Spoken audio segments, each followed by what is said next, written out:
ఎందుకు విడిపోవాలి, ఎందుకు పడిపోవాలి, ఎందుకు విడిపోవాలి, ఎందుకు పడిపోవాలి.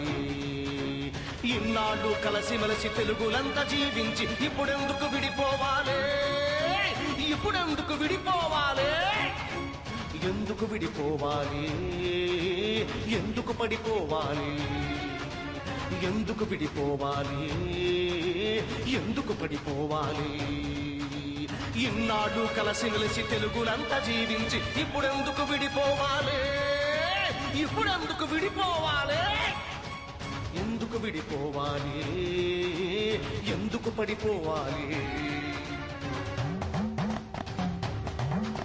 శ్రీశైలం మల్లేశుడు, దాక్షారం భీమేశుడు, కాళహస్తి కాళేశుడు, కాచేటి మేలరా. ఒక రాముడి భద్రగిరిని, ఒక రాముడి తెలుగుమతిని, ఒక రాముడి చాకసిరిని వెలిగించిన గడ్డరా. ఎందుకు విడిపోవాలి, ఎందుకు పడిపోవాలి. తెలుగు జాతి సనాతనం, తెలుగు ఉనికి సదాతనం, తెలుగు వెలుగు వినూతనం, లేనేదేనంతం. తెలుగు వాడి పౌరుషం, తెలుగు నాడి రాజసం, తెలుగు జాతి సాహసం, ఒకే ఐకమత్యం, ఒకే ఐకమత్యం. ఎందుకు విడిపోవాలి, ఎందుకు పడిపోవాలి, ఎందుకు విడిపోవాలి, తెలుగులెందుకు పడిపోవాలి. శతాబ్దాల ఘనకీర్తి, దశాబ్దాల మన ప్రగతి, యుగాంతాల వరకు ఒక వెలుగై వెలగాలి. ఒక్కటిగా కలవాలి, ఒక్కటిగా కదలాలి, తెలుగు జాతి చేయి కలిపి ఒక్కటిగా నిలవాలి. తెలుగువాడి భాష ఒకటే, తెలుగువాడి భావం ఒకటే, తెలుగువాడి గుండె ఒకటే, తెలుగు గుండె చప్పుడొకటే. భాష ఒకటే, భావం ఒకటే, గుండె ఒకటే, చప్పుడొకటే, నెత్తురొకటే, సత్తు ఒకటే, ఊపిరొకటే, ఊహ ఒకటే, నేల ఒకటే, మట్టి ఒకటే, రాజ్యం ఒకటే, రాష్ట్రం ఒకటే, రాష్ట్రం ఒకటే, రాష్ట్రం ఒకటే, రాష్ట్రం ఒకటే. తెలుగు రాష్ట్రం ఒకటే, తెలుగు రాష్ట్రం ఒకటే.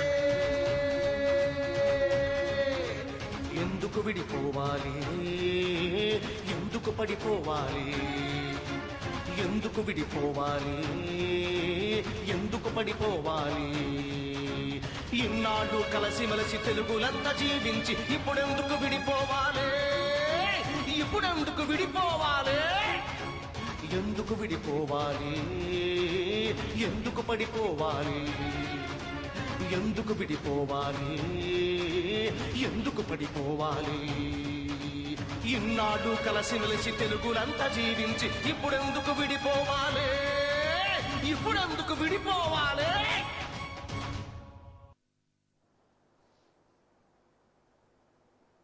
జై సమైక్యాంధ్ర. గోదావరి తీరంలో సమైక్యగళం కార్యక్రమానికి స్వాగతం. ఈరోజు ఉద్యమంలో జీతాలు త్యజించి సమైక్య రాష్ట్రం కోసం నడుం బిగించిన ఉపాధ్యాయులతో మనం చర్చా కార్యక్రమం నిర్వహిస్తున్నాం. వీరికి సాదరంగా స్వాగతం పలుకుతూ ముందుగా ఈ చర్చా కార్యక్రమంలో పాల్గొంటున్న ఉపాధ్యాయులందరినీ కూడా మీకు పరిచయం చేస్తున్నాం. ఏఆర్కేడి తులసీదాస్ గారు స్కూల్ అసిస్టెంట్గా గవర్నమెంట్ బాలుర పాఠశాల ట్రైనింగ్ కాలేజీలో పనిచేస్తున్నారు. N V Krishna Sastri garu school assistant ZP high school Sampath Nagaram. B L V N Anand Babu garu government high school సీతానగరంలో స్కూల్ అసిస్టెంట్గా పనిచేస్తున్నారు. తర్వాత Srimathi P Vijayalakshmi ZP high school పాలచర్లో హిందీ పండిట్గా పనిచేస్తున్నారు ఆవిడ. Srimathi I Rajeswari government girls high school Telugu పండిట్గా పనిచేస్తున్నారు. M Diwakar school assistant English Jonnada దగ్గర ఆలమూరు మండలంలో పనిచేస్తున్నారు. వీరందరికీ కూడా ఛానల్ తరపున స్వాగతం పలుకుతూ ముందుగా మనం తులసీదాస్ గారితో మనం చర్చ ప్రారంభిద్దాం. తులసీదాస్ గారు, ఇప్పుడు ఉపాధ్యాయులు కూడా చాలా ఉధృతంగా సమ్మెలో పాల్గొంటున్నారు, సమ్మెను ఉధృతం చేస్తున్నారు. ఇది ఎప్పటికీ ఎండ్ అయ్యే అవకాశం ఉంది. కాంగ్రెస్ ప్రభుత్వం, కాంగ్రెస్ అధిష్టానం ఈ ఉద్యమ తీవ్రతకి వెనకడుగు వేసే పరిస్థితి అయితే కనబడటం లేదు. అలాగే ముందడుగు కూడా వేయడానికి కొంచెం ఆలస్యం చేస్తున్నారు. ఈ పరిణామం ఎక్కడి దాకా వెళ్ళే అవకాశం ఉంది? ఒకటి మాత్రం వాస్తవం సార్, ఎందుకంటే అభివృద్ధి అన్ని ప్రాంతాలకి సమంగా విస్తరించకపోవడం వల్ల, కేంద్రీకృత అభివృద్ధి వల్ల అభివృద్ధి వికేంద్రీకృతం కాకపోవడం వల్ల రెండు ప్రాంతాల్లో ఉద్యమాలు వచ్చినాయి అన్నది వాస్తవం. రెండు ప్రాంతాల ఉద్యమాలకి కొంత నేపథ్యం అన్నమాట వాస్తవం, కొన్ని యథార్థాలు అన్నమాట వాస్తవం. యథార్థాలను గుర్తించినప్పుడే ఉద్యమాలకు ఫుల్ స్టాప్ పెట్టగలం. యథార్థాలను గుర్తించినంతకాలం ఉద్యమాలు కొనసాగే అవకాశం ఉంటుంది. ఇక్కడ మానేస్తే అక్కడ జరుగుతుంది, అక్కడ మానేస్తే ఇక్కడ జరుగుతుంది. సో గ్రౌండ్ రియాలిటీ గుర్తించకుండా, ఏమిటి గ్రౌండ్ రియాలిటీ అంటే అగ్రికల్చరల్ లేబరర్స్ ఉన్నారు, లేదు నాన్ అగ్రికల్చరల్ లేబరర్స్ ఉన్నారు, ఎంప్లాయీస్ అన్ఎంప్లాయీస్, వీళ్ళ యొక్క ప్రాబ్లమ్స్ని ఎప్పుడు కూడా పట్టించుకోకుండా కేవలం పొలిటీషియన్స్ వారి యొక్క ఇంటెన్సిటీ కోసం ఒక ప్రాంతాన్ని డెవలప్ చేసి మిగిలిన ప్రాంతాలు డెవలప్ చేయడం వల్ల ఈ సమస్యలు వచ్చాయి. ఇది నిజంగా జాతీయ విభజన అంత తీవ్రమైనది కాదు. కలిసి కూర్చుంటే ఈజీగా మాట్లాడుకుంటే చర్చలతో పరిష్కారం అయ్యే సమస్యలు ఇవి. అంటే ఈనాడు వరకు చర్చల ప్రక్రియ కొనసాగటం లేదు, దానికి కారణం ఎవరంటారు? అంటే రెండు ప్రాంతాల మధ్య కొంత భావోద్వేగాలను రెచ్చగొట్టి ఉన్నారు గత 10 సంవత్సరాలుగా. గత 10 సంవత్సరాలు ఇటువైపు వాళ్ళలో మాట్లాడకపోయినా కూడా ఆ భావోద్వేగాలను వినడం ద్వారా వీళ్ళు కూడా తీవ్రమైన మానసిక సంఘర్షణకు లోనై ఉన్నారు. అంటే ఇరు ప్రాంతాల్లో మేధావులు ఉన్నారు, వాళ్ళు సంయమనంతో చర్చల ప్రక్రియ ప్రారంభించవచ్చు కదా. ఇప్పటికే ఏపీఎన్జిఓ అధ్యక్షుడు చాలాసార్లు చర్చలు పిలిచారు, ఆయన పిలిచినప్పటికీ కూడా తెలంగాణ ప్రాంతం నుంచి ఎవరు రావట్లేదు. ముందుకు కారణం ఏంటంటే అంటే ఆచరణాత్మకంగా ఉండాలి సార్. అక్కడ కూడా కంచెలే లాంటి వారు, ఇంకా మరి కొంతమంది ప్రొఫెసర్స్ ఉన్నారు, వారు కూడా ముందుకు వచ్చి చర్చించేవారు ఉన్నారు. అన్నీ ఖచ్చితంగా అంటే ఒకటి ఎవరికి వెళ్ళాలో ఎవరిని పిలవాలో వారిని పిలవాలి. ఏర్పాటువాదమే వాళ్ళ సిద్ధాంతంగా పెట్టుకున్న వారిని పిలిచి చర్చలు పిలిస్తే రారు. కానీ సమైక్యంగా ఉండాలనుకున్న వారు అక్కడ కూడా ఉన్నారు, వారితో మనం చర్చించాలి. ఏర్పాటువాదమే నాకు ఇది ప్రత్యేకించి ఈ ఫ్రూట్ నాకు కావాలనే వారు రారు. వారితో వారిని ఒప్పించడానికి పొలిటికల్ కన్సెన్సస్ ఏముంటాయో అవి చూసుకోవాలి. కానీ ఖచ్చితంగా ఆ ప్రాంతంలో కూడా సమైక్యంగా ఉండాలనే వారు ఉన్నారు, వారితో మనం చర్చిస్తే ఫలితం ఉంటుందని నా నమ్మకం. విద్యార్థులు ఉపాధ్యాయులు ఏ విధంగా నష్టపోయే అవకాశం ఉంది? రాష్ట్రం విడిపోతే కనుక ఈ రంగం మీద ఏ విధమైన ప్రభావం ఉందని భావిస్తారు? ఖచ్చితంగానే ఈ ప్రాంతంలో దాదాపు రాష్ట్రంలో 700 ఇంజనీరింగ్ కళాశాలలు ఉన్నాయి. దాదాపుగా 3,39,000 మంది విద్యార్థులు ఇంజనీరింగ్ చదువుతున్నారు ఈ రాష్ట్రంలో ఎవ్రీ ఇయర్. మరి అదే కాకుండా రానున్న 2011 ఏపీ సెన్సస్ రిపోర్ట్ మనం చూసినట్లయితే 2015 నాటికి ఈ రాష్ట్రంలో 11 లక్షల కన్స్ట్రక్షన్ రంగంలో రాబోయే ఉద్యోగాలు ఉన్నాయి, 5.5 లక్షల హెల్త్ కేర్ రంగంలో ఉన్నాయి, 5 లక్షల డ్రగ్స్ అండ్ ఫార్మస్యూటికల్స్ లాంటివి ఉన్నాయి. దాదాపు ఇలా డిఫరెంట్ అంశాల వారీగా చూస్తే దాదాపు 60 లక్షల ఉద్యోగాలు 2015 నాటికి క్రియేట్ చేయవలసి ఉన్నది ఈ రాష్ట్రంలో. వీటిలో ఎక్కువగా ఈ ఉపాధి రంగంలో క్రియేట్ చేసే ఉద్యోగాలు ఎక్కువ హైదరాబాద్ చుట్టుపక్కలే పరిమితమైనాయి. 150 ఫార్మాస్యూటికల్ ఇండస్ట్రీస్ అన్నీ కూడా హైదరాబాద్లో ఉన్నాయి. ఇంచుమించుగా ఈ చుట్టుపక్కల ప్రాంతం కానీ రాయలసీమ ప్రాంతాలు కానీ ఎటువంటి ఫార్మాస్యూటికల్ ఇండస్ట్రీస్ లేవు. ఈ ప్రాంతంలో బీ ఫార్మసీ చేసిన స్టూడెంట్ ఖచ్చితంగా హైదరాబాద్లోనే ఉద్యోగం చేయాల్సిన అవసరం ఉంది. అందువలన ఈ ప్రాంతంలో చదువుకున్నటువంటి విద్యార్థికి ఇక్కడ ఉపాధి దొరికే అవకాశం లేదు. అందువలన విభజన చెందితే లక్షలాది మంది నిరుద్యోగులు రోడ్డును పడే ప్రమాదం ఉంది. ఓకే, మళ్ళీ మీ దగ్గరికి వద్దామండి. తప్పకుండా. ఒకసారి జయలక్ష్మి గారి దగ్గరికి వెళ్లే ముందు ఈరోజు తాజాగా టీజీ వెంకటేష్, ఎర్రస్ ప్రతాప్ రెడ్డి మంత్రులు ఇద్దరు చేసిన కామెంట్స్ ఒకసారి చూసి ఆవిడతో చర్చిద్దాం.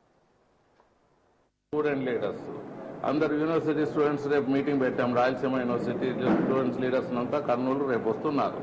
సో వాళ్ళని ముందు ఢిల్లీ పంపించి వారు ఢిల్లీలో ఎలా చేస్తే బాగుంటుంది, పార్లమెంటు సమావేశంలో వాళ్ళు ఎలా అక్కడ చేరి మా ఆవేదనని శాంతియుతంగా వినిపించాలి. మాదంతా శాంతియుతంగానే ఉంటుంది.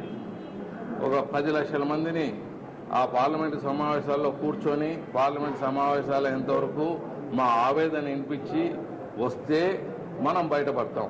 ప్రజల్ని చివరి కోరికగా ఇది తెలియజేస్తున్నాం. ఏ రకంగా మేము నష్టపోతాం, ఏ రకంగా ఎడారిగా మారబోతుంది, వచ్చేటువంటి కష్ట నష్టాల గురించి మేము క్లియర్ గా చెప్పడం జరిగింది.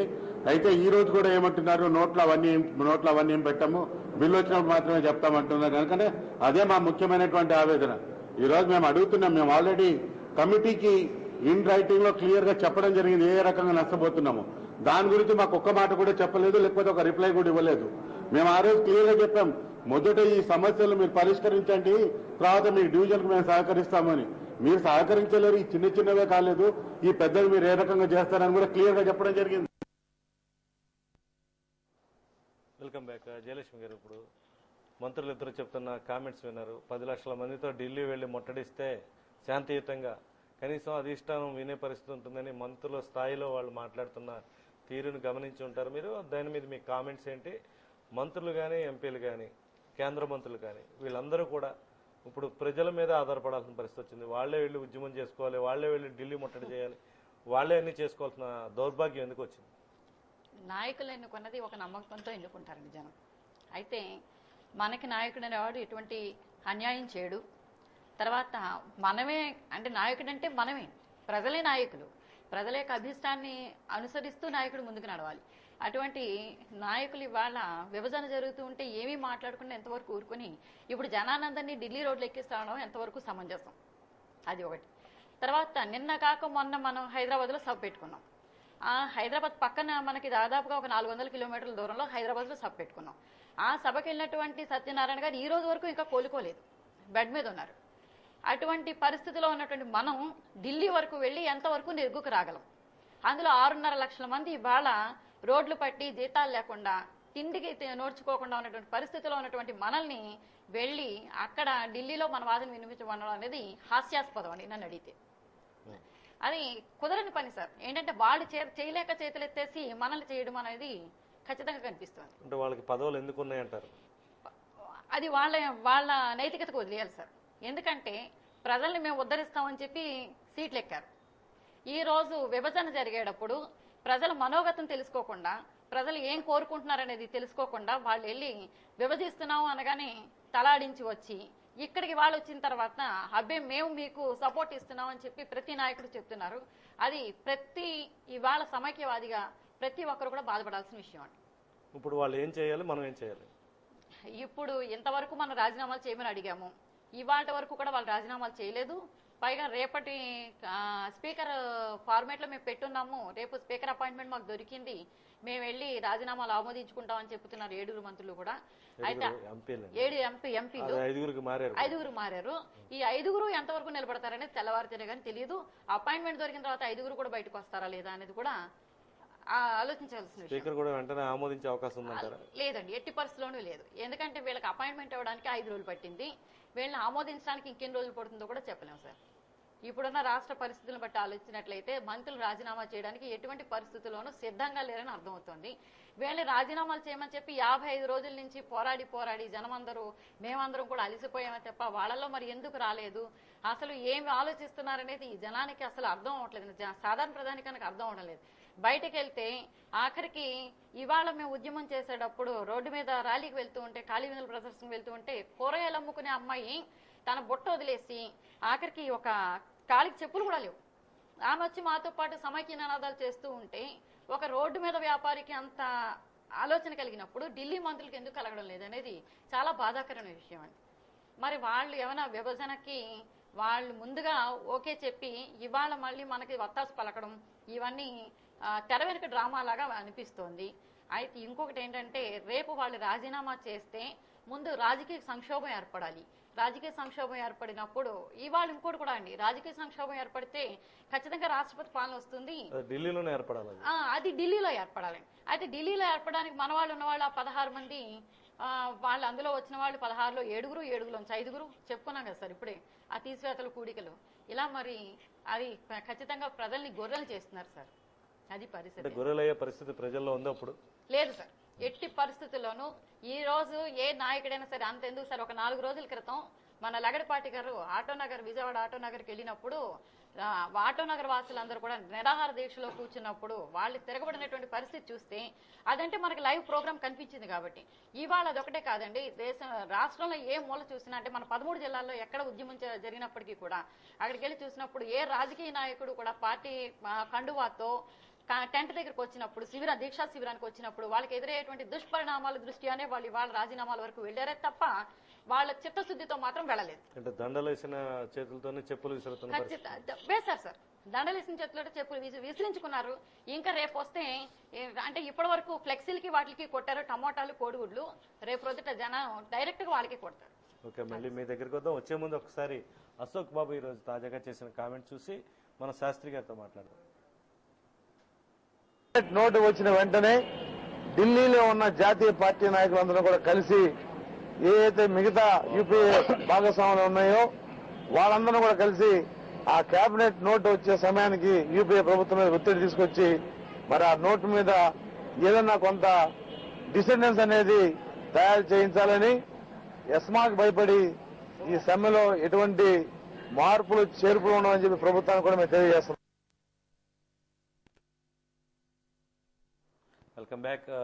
అశోక్ బాబు ఎస్మాకి భయపడేది లేదు, ఉద్యోగులు కానీ ఉపాధ్యాయులు కానీ ఈ సమ్మెలో ఎవరైతే పాల్గొంటున్నారో వీరందరూ కూడా ఎట్లాంటి భయాలు లేవు, మాకు రాష్ట్రం సమైక్యంగా ఉండాలని ఒకే నినాదంతో ముందుకు వెళ్తున్నారు. ఈరోజు ఆయన అనేక రకాల కామెంట్స్ చేయడం జరిగింది. రేపు కర్నూలులో సభ కూడా భారీ ఎత్తున పెడుతున్నారు. దీనికి సంబంధించి కూడా అక్కడ ఏర్పాట్లకి సంబంధించి ఈరోజు పర్యవేక్షించడం జరిగింది. లక్షలాది మంది రోడ్లకి ఇప్పటికే విభజనకు సంబంధించిన నిరసన వ్యక్తం చేస్తున్నారు. ఈ నేపథ్యంలో మీరేమనుకుంటున్నారు? ఇప్పుడు జరుగుతున్న రాజకీయ పరిణామాల మీద మీ విశ్లేషణ ఏ విధంగా? ఇక్కడ మనం గమనించాల్సింది ఒకటి ఉంది. ప్రజల్ని పరిపాలించాల్సిన పాలకులందరూ కూడా అసమర్థ మేధావుల్లాగా తయారయ్యి మాకేం చేత కాదు బాబు అని చెప్పని ఢిల్లీ నుంచి గల్లీ దాకా కూడా సూట్ కేసులకు అమ్ముడుపోయి మా తరఫున ప్రాతినిధ్యం వహిస్తున్నటువంటి ఒక ఎన్జిఓ నాయకుడు, అతడు అభిమన్యుడు కాదు అశోకుడు అని చెప్పి నిర్ధారించుకుంటూ మా అందరి వాణిని కూడా ఇక్కడ మామూలుగా సామాన్యంగా ఉన్న పల్లె నుంచి కూడా ఢిల్లీ వరకు తీసుకెళ్లడంలో సఫలీకృత అయ్యాడు అని చెప్పడానికి ఎట్టి పరిస్థితులను వెనకం చేయక్కర్లేదు. ఇక ఈ నాయకులందరూ కూడా ముఖ్యంగా ఉన్నటువంటిది మనలో లోపమని చెప్పవచ్చు. ఎందుకనంటే మన భాష తెలుగు భాష, మనకు చేతనైంది ఒక్క తెలుగు భాషలో మాట్లాడటమే. ఎందుకనంటే ఒక రాజకీయ నాయకుడికి ఏ విద్యార్హత అక్కర్లేదు, వాడికి ఏ భాష రాకపోయినా పర్లేదు, వెనకాల నేపథ్యం ఉండి ఆర్థిక బలం అంగబలం ఉంటే రాజకీయ నాయకుడిగా అయిపోతాడు.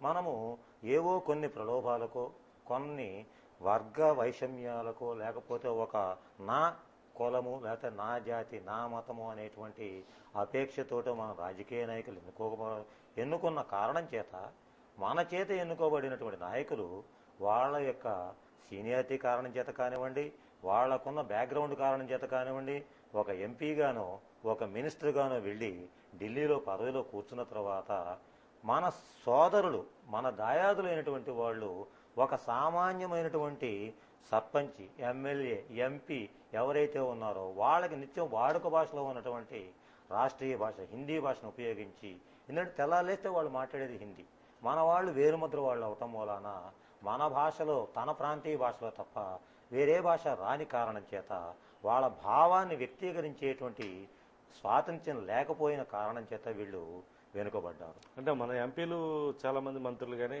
కొంత హిందీ నాలెడ్జ్ కానీ కొంత ఎడ్యుకేటెడ్ మనుషులే, అంటే మరి వేలిముద్ర వేసేంత దారుణమైన పరిస్థితుల్లో లేరు హిందీ వచ్చిన వాళ్ళే. ఎందుకు ఇలా జరిగింది? హిందీ అంటే ఇక్కడ ఒకటి సార్, భావ వ్యక్తీకరణ వేరు, పాండిత్యం వేరు. పుస్తకాలు చదువుకోవడం వేరు. ఇప్పుడు అనేక మంది ఆంగ్లంలో పిహెచ్డీలు ఉంటారు, అనేక మంది హిందీలో ప్రావీణ్యత పొందిన వాళ్ళు ఉంటారు. చదువుకోవటం వేరు, భావ వ్యక్తీకరణ వేరు. వీళ్ళు పట్టాలైతే పొందారు, పట్టాల్లో పొందారు తప్ప భావ వ్యక్తీకరణ సామర్థ్యం ఇవాళ రోజున నేను మాత్రం డెలిబరేట్ గా చెప్పగలను. అంటే ప్రజల భావాన్ని వ్యక్తీకరించే సామర్థ్యం విఫలమయ్యారు. డెఫినెట్ గా అనుమానం లేదు.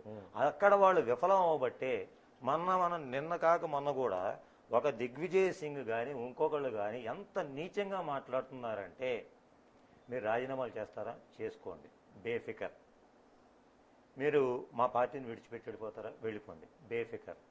సీఎం అంతటి వాడు ఢిల్లీలో వెళ్ళి అమ్మా ఏందేదో అయిపోయింది ఆంధ్ర రాష్ట్రం తగలడిపోతోంది అని చెప్పంటే దిగ్విజయ్ సింగ్ లాంటి వాడు మేమేం చేయదు లేదు, ప్రభుత్వం ఎవరిదండి, అమ్మగారికి వెళ్ళి మొరపెట్టుకోండి అని చెప్పనే పరిస్థితిలో వీళ్ళు ఉన్నారంటే ఒక రిమోట్ కంట్రోల్లో వీళ్ళు ఉన్నారు. ఒకటండి, ఎవరైనా సరే నిజాయితీగా ఉన్నవాడు నలుగురిలో అయినా 4 లక్షల మంది మధ్యలో అయినా గళమెత్తి స్వేచ్ఛగా మాట్లాడగలుగుతాడు. ఏ వ్యక్తి అయితే అంతర్లీనంగా ఎక్కడైనా ఒక లోసుగుకో లోటుపాటుకో కనుక ఉన్నట్లయితే తన భావ వ్యక్తీకరణ విషయంలో జంకుతాడు. దాదాపు 7 ఎంపీలు రిజైన్ చేస్తాను, 5 పరిమితం అయ్యారు. కారణం ఏంటంటారు? అది మంచం కూడా సాగుతూ మనం వినే ఉంటాము. 5 ముగ్గురు అవుతారు, 3 2 అవుతారు, 2 ఏకాకి అవుతారు, ఏకాకి శూన్యం అవుతారు. అది నమ్మటానికి వీల్లేదు. వీళ్ళు చెప్పేవన్నీ కూడా అంటే కళ్ళు తెరిచి నిద్రపోయే మానవ జాతి కొంత ఉంది కదా, ఆ జాతికి చెందినటువంటి వాళ్ళు. కళ్ళు తెరిచి నిద్రపోయేటువంటి మానవ జాతి సంతతికి చెందినటువంటి వాడు మన రాజకీయ నాయకులు అని చెప్పి నేను నిర్ద్వంద్వంగా చెప్పగలుగుతాను. మళ్ళీ మీ దగ్గర వద్దాం మాస్టర్. ఒకసారి మనం ఈరోజు కోదండరాం చేసిన వ్యాఖ్యలు చూద్దాం. వ్యాఖ్యల తర్వాత ఇక్కడ మనం రాజేశ్వరి గారితో మాట్లాడదాం. మనది బతుకు పోరాటం. ఈ బతుకు పోరాటం మనం విజయం సాధించడానికే రేపటి మన కీలకమైనటువంటి కార్యక్రమం. ఈ కీలకమైనటువంటి కార్యక్రమం హైదరాబాద్ కు చేరుకోవాలి అందరం. ఒక్కటే మనం చెప్పదలుచుకున్నాం కేంద్రానికి, మాకు 10 జిల్లాల తెలంగాణ కావాలి. హైదరాబాద్ విషయంలో ఏ మెలికలు పెట్టినా, ఏ పరిమితులు విధించినా మేము సహించేది లేదు అని స్పష్టంగా చెప్పవలసి ఉంటది. అదేవిధంగా ఆంధ్ర పాలకుల కుట్రలను ఎప్పటికప్పుడు భగ్నం చేస్తూ తెలంగాణ తేవలసినటువంటి బాధ్యత తెలంగాణ ప్రాంత కాంగ్రెస్ నాయకులదేనని మనం తేటతెల్లం చేయవలసి ఉంటది. అందుకొరకే మనం కార్యక్రమం పెట్టుకున్నాం. రాజేశ్వరి గారు వెల్కమ్ బ్యాక్. ఇప్పుడు చూశారు కోదండరామ్ అన్న వ్యాఖ్యలు. తెలంగాణ తీసుకురావాల్సిన బాధ్యత కాంగ్రెస్ నాయకులు, అక్కడ ఉన్న తెలంగాణ కాంగ్రెస్ నాయకుల మీదే ఉందంటారు. ఇక్కడ సమైక్యాంధ్రగా ఉంచాల్సిన బాధ్యత కూడా ఇక్కడ ఎంపీల మీద ఉందని అనుకుంటున్నారా ఏంటి? అసలు ఈ కామెంట్స్ మీద, హైదరాబాద్ విషయంలో జరుగుతున్న ఈ లొల్లి మీద మీ కామెంట్స్ ఏంటి? 400 సంవత్సరాలు కంప్లీట్గా సమైక్యంగా ఉందండి హైదరాబాద్. అందరికీ కూడా ప్రధాన కేంద్రంగా ఉంది. అందరి మనోభావాలని అర్థం చేసుకోగలిగే స్థితి అందరికి అక్కడ నిర్ణయాలు తీసుకునేటువంటి నేతలకు ఉండాలి. ఇప్పుడు వారు సరైన నిర్ణయం తీసుకోవాలంటే సమైక్యంగానే ఉండాలి. చాలా సమస్యలు, జటిలమైనటువంటి సమస్యల్లో పడిపోతుంది విడగొడితే రాష్ట్రం. అలాంటి పరిస్థితుల్లో చక్కటి నిర్ణయం ఏంటంటే సమైక్యంగా ఉంచడం. ఆ సమైక్యంగా ఉంచడానికి ఇటువారు అటువారు కూడా కృషి చేయాలి. వాళ్ళు తాను పట్టిన కుందేటికి 3 కాళ్ళు అన్న విధానాన్ని వదిలిపెట్టి సమైక్యంగా ఉండడానికి వారు కూడా ఒప్పుకోవాలి, దిగి రావాలి. వాళ్ళు కూడా ఇన్ని కోట్ల మంది యొక్క ఆవేదనని అర్థం చేసుకోవాలి. మనంతా కలిసి ఉంటే కలదుసుకం అనే భావాన్ని వాళ్ళు పెంపొందించుకోవాలి. మేడం, దాదాపు 2 నెలలు కావస్తుంది. ఈ భావాన్ని నేతలు అర్థం చేసుకోలేదా, పార్టీ అధినాయకత్వం అర్థం చేసుకోలేదనుకోవచ్చా? కోట్లాది మంది రోడ్ల మీదే తమ జీవితాలు గడుపుతున్న పరిస్థితి, జీతభత్యాలు లేకుండా మీరందరూ ఉద్యమిస్తున్న పరిస్థితి. ఈ నేపథ్యంలో వాళ్ళు ఎందుకు అర్థం చేసుకోలేకపోతున్నారు? ప్రజల మనోభావాలను అర్థం చేసుకోవాలని నాయకుల్ని ఏమనాలి, పార్టీ అధినాయకత్వాలను ఏమనాలి? అధినాయకులు వాళ్ళకి పార్టీ నిలబడాలి, నాయకులు వాళ్ళకి పదవి నిలబడాలి. సామాన్య ప్రజలు తమ ఎవరొకళ్ళు మన బాధలు అర్థం చేసుకోలేరా అన్న భావంతోనే వాళ్ళు ఓట్లు వేస్తారు.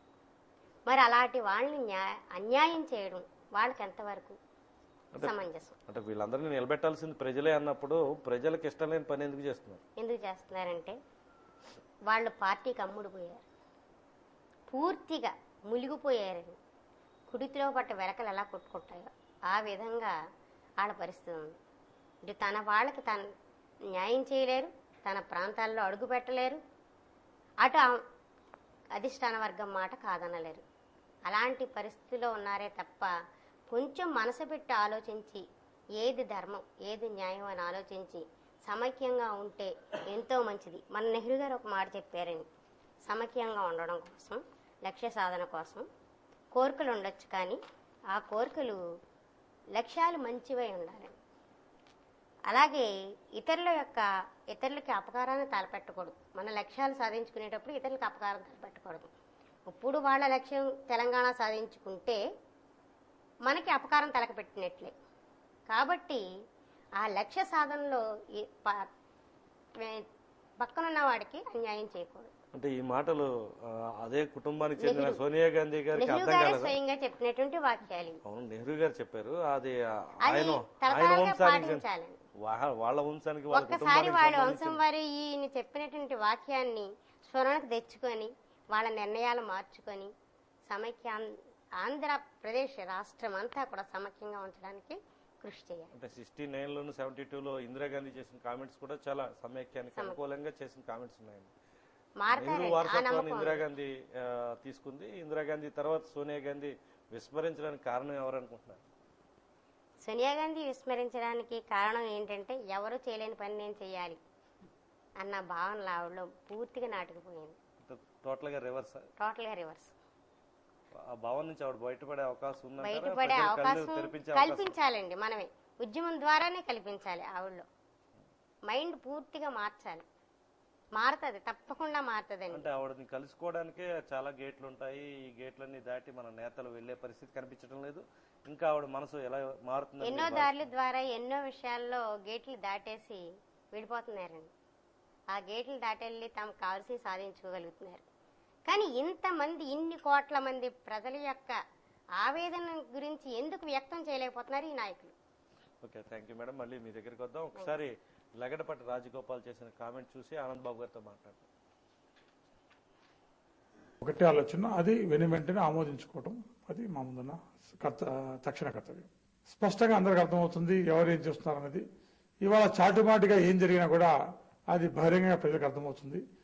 చాటుమాటిగా జరిగిందిలే, ఎవరికి అర్థం కాదులే అనుకుంటే మరి పొరపాటే. అందుకని బట్ నా వరకు మటుకు రాజీనామా ఆమోదమైనాకే పార్టీల మీదైనా నాయకుల మీదైనా చీకటి ఒప్పందాలైనా చాటుమాటి వ్యవహారాలైనా అన్ని కూడా స్పష్టంగా చెప్తాం.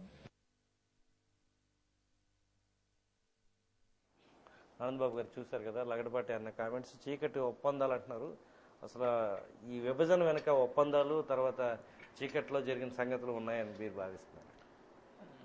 లగడపాటి రాజగోపాల్ గారు సుదీర్ఘ రాజకీయ చరిత్ర కలిగిన వ్యక్తి అయినప్పటికీ అకౌంటబిలిటీ పాయింట్ ఆఫ్ వ్యూలో చాలా రకాల స్ట్రాటజిక్ ప్లానింగ్స్ తర్వాత సర్వేలు చేయించి చాలా రకాలుగా వ్యవహరించినప్పటికీ ఈ ప్రస్తుత పరిస్థితుల్లో మాత్రం ఆయన మాట్లాడడం నమ్మే ఉద్దేశం కనిపిస్తుంది.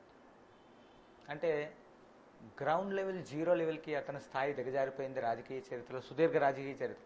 తన ఉనికికే ప్రమాదం ఏర్పడిన పరిస్థితిలో పిచ్చ ప్రలాపనలు వెళ్లాడుతున్నాడని ఇప్పుడు చూసిన సందర్భంలో అతను ఎటువంటి పరిస్థితుల్లో అతని మాటల్లో ఒక్క మాట తను క్లారిటీ లేకుండా మాట్లాడుతున్నాడు. దాని పాయింట్ ఆఫ్ వ్యూలో మనం క్లారిటీ అనే విషయానికి వచ్చేటప్పటికి చీకటి ఇవి అన్ని అపోహలు ప్రజల్ని మరింత మభ్యపెట్టి ఇంకా మరింత గందరగోళ స్థితికి తీసుకెళ్లే పరిస్థితిలో ఉన్నాయే తప్ప ఎటువంటి పరిస్థితిలో వాళ్ళ చేసే పని కేంద్ర ప్రభుత్వం పాయింట్ ఆఫ్ వ్యూలో ఖచ్చితంగా మార్పును తీసుకొచ్చే విధంగా ప్రజాభిష్టానికి ఇటుపక్క సీమాంధ్ర ప్రజానిష్టానికి సమైక్యాంధ్ర కోసం వాళ్ళు ప్రయత్నంగా భాగంగా ఏ రకమైన ఒక్క హోప్ డైలాగ్ కనిపిస్తోలేదు. ఇప్పుడు అంటే లగడపాటి రాజగోపాల్ ఈ విధంగా వ్యాఖ్యానించడానికి ఉద్యమాన్ని పక్కదారి పట్టించడానికి చేస్తున్న వ్యాఖ్యలుగా కనిపిస్తున్నాయి, లేకపోతే ఈ కాంగ్రెస్ వాదులందరూ కూడా రాజీనామాలు చేసి కొత్త పార్టీ పెడదామని చెప్పి ఒక ఆలోచనలో ఉన్నారు. ఆ విధంగా వాళ్ళ పార్టీ మీద దుమ్మెత్తిపోయడానికి కొన్ని కారణాలు ప్రజల్లో ఇప్పటి నుంచి చొప్పించడానికి చేస్తున్న ప్రయత్నంగా కనిపిస్తుందండి. గత కొన్ని రోజులుగా చూస్తుంటే వాతావరణం పరిస్థితి కొత్త పార్టీలు పెట్టి తర్వాత దాన్ని మొబిలైజ్ చేసుకుంటూ సీమాంధ్రలో ప్రజల యొక్క అభిష్టం మేరకు ప్లాన్ చేద్దామని ఆలోచిస్తున్న వ్యవహారం అంతా కూడా ఇంత తక్షణమే జరిగే పరిస్థితి కాదు. ఇంకొక విషయం ఏంటంటే గందరగోళానికి మరింతగా ముందుకెళ్లే పరిస్థితి కనిపిస్తుంది తప్ప ఎటువంటి పరిస్థితిలో వ్యవస్థీకృతంగా ఒక కొత్త పార్టీ పెట్టి ఏర్పాటు చేయడానికి కావాల్సినంత పరిస్థితి వాళ్ళ కనీసం తెగింపు చర్య కేంద్ర మంత్రులు కానీ ఎంపీలు కానీ వాళ్ళ తెగింపు చర్య చేసి కేంద్ర స్థాయిలో రాజకీయ సంక్షోభం క్రియేట్ చేస్తే ఈ సమస్యలన్నింటికి పరిష్కారం క్లియర్గా ఉంటుంది వాళ్ళ ఇక్కడున్న ప్రజాప్రతినిధులుగా. కానీ అది చేయకుండా ఆ పార్టీ యొక్క అధినాయకత్వానికి తలొగ్గి పూర్తిగా ఇంకా కంటిన్యూ అవ్వాలని తిరిగి ఎప్పుడైనా ఒకవేళ పార్టీ పెట్టే ఉద్దేశం అని అంటున్నారు కదా, అది పెట్టినా మళ్ళీ తిరిగి కాంగ్రెస్లో అబ్జార్ప్షన్. ఇవన్నీ విధానాలు ప్రజలు మాత్రం ఆలోచించే స్థాయిలో లేరనుకుని గొర్రెల్లా ఉన్నారని మాత్రం అనుకోకర్లేదు. వాళ్ళ యొక్క వెనకాలండే భావాల్ని అర్థం చేసుకునే స్థితి చాలా క్లియర్గా ఉంది. ఇవాళ పరిస్థితి ప్రతి ప్రజ యొక్క పరిస్థితి ఎలా ఉందంటే బర్నింగ్ అండ్ ఆ హీటు ఖచ్చితంగా ప్రతి ఒక్క నాయకుడికి ఎదురైనప్పుడు ఖచ్చితంగా ఎదురు పడినప్పుడు మాత్రం దాని యొక్క ప్రతిఘటన చాలా ఖచ్చితంగా ఉంది. బర్నింగ్ సిచ్యువేషన్ ఫేస్ చేస్తున్నారనే విషయాన్ని తెలియజేస్తున్నారు. ఓకే, దివాకర్ గారి దగ్గరికి వెళ్దాం. దివాకర్ దగ్గరికి వెళ్లే ముందు ఒక్కసారి ఈరోజు ఢిల్లీలో మనకి సచివాలయ ఉద్యోగులు చేస్తున్న జంతర్ మంతర్ దగ్గర చేస్తున్న దీక్షలకి మద్దతుగా కేంద్ర మంత్రి పల్లన్ రాజు గారు వెళ్ళడం జరిగింది. ఆయనతో పాటు ఎంపీలు ఇతర పార్టీ నేతలు కూడా వెళ్లారు. వాళ్ళంతా కూడా సంఘీభావం ప్రకటించడం జరిగింది. ఆ సందర్భంగా పల్లన్ రాజు గారు ఏం కామెంట్ చేశారని ఒకసారి చూసి దివాకర్ గారితో మాట్లాడతారు. కేంద్ర స్థాయి పార్టీ ఆలోచించాలి అని మేము పదే పదే చెప్తున్నాం. మీరు ఎందుకు విభజన చేస్తున్నారు అనేది కారణం చెప్పారు, అన్ని పార్టీలు లెటర్స్ ఇచ్చాయి కనుక. కానీ మీరు ఏ విధంగా చేయబోతున్నారు, దానివల్ల మనస్పర్ధలు పెరుగుతాయా లేకపోతే రాష్ట్రంలో ప్రజలందరూ కలిసి ఉంటారా తర్వాత అనేది కూడా మనం ఆలోచించాలి. ఈనాడు హైదరాబాద్కి వెళ్ళని వాళ్ళు కూడా ఉద్యమాల్లో పాల్గొంటున్నారంటే అన్యాయం జరిగిందనే భావంతో ఉన్నారు అనేది. Welcome back. దివాకర్ గారు చూశారు, పెద్ద ఎత్తున ఉవ్వెత్తున గోదావరి వరదలాగా ఉద్యమం కొనసాగుతున్న పరిస్థితుల్లో ఎంపీలు మంత్రులు ఢిల్లీలో తలదాచుకుని అప్పుడప్పుడు కనిపిస్తున్నారు మనకి. వాళ్ళు చెప్తున్న కామెంట్స్ మీద మీ అభిప్రాయం ఏంటి? వాళ్ళు ఈ మధ్యనే అక్కడ జరుగుతున్న ఢిల్లీలో ఉద్యమాల్లో పాల్గొనడం జరుగుతుంది, ఇక్కడికి ఆంధ్ర ప్రాంతంలో ఉద్యమంలోకి వచ్చే ధైర్యం చేయలేకపోతున్నారు, కారణం ఏంటంటే? వాళ్ళు పూర్తిగా అమ్ముడైపోయారండి. కేంద్రానికి సిడబ్ల్యూసికి అమ్ముడైపోవడంతో ప్రజల్లోకి రావడానికి భయపడుతున్నారు. ఆల్రెడీ ఈ నిర్ణయం, ఈ తెలంగాణ విడిపోతుందన్న సంగతి 6 నెలల క్రితమే అందరికీ తెలిసిన విషయం. అది అందరికీ తెలిసింది, సామాన్య మానవుడికి కూడా తెలిసిన విషయం. ఆ సంగతి వాళ్ళు ఎవరికీ తెలియదు.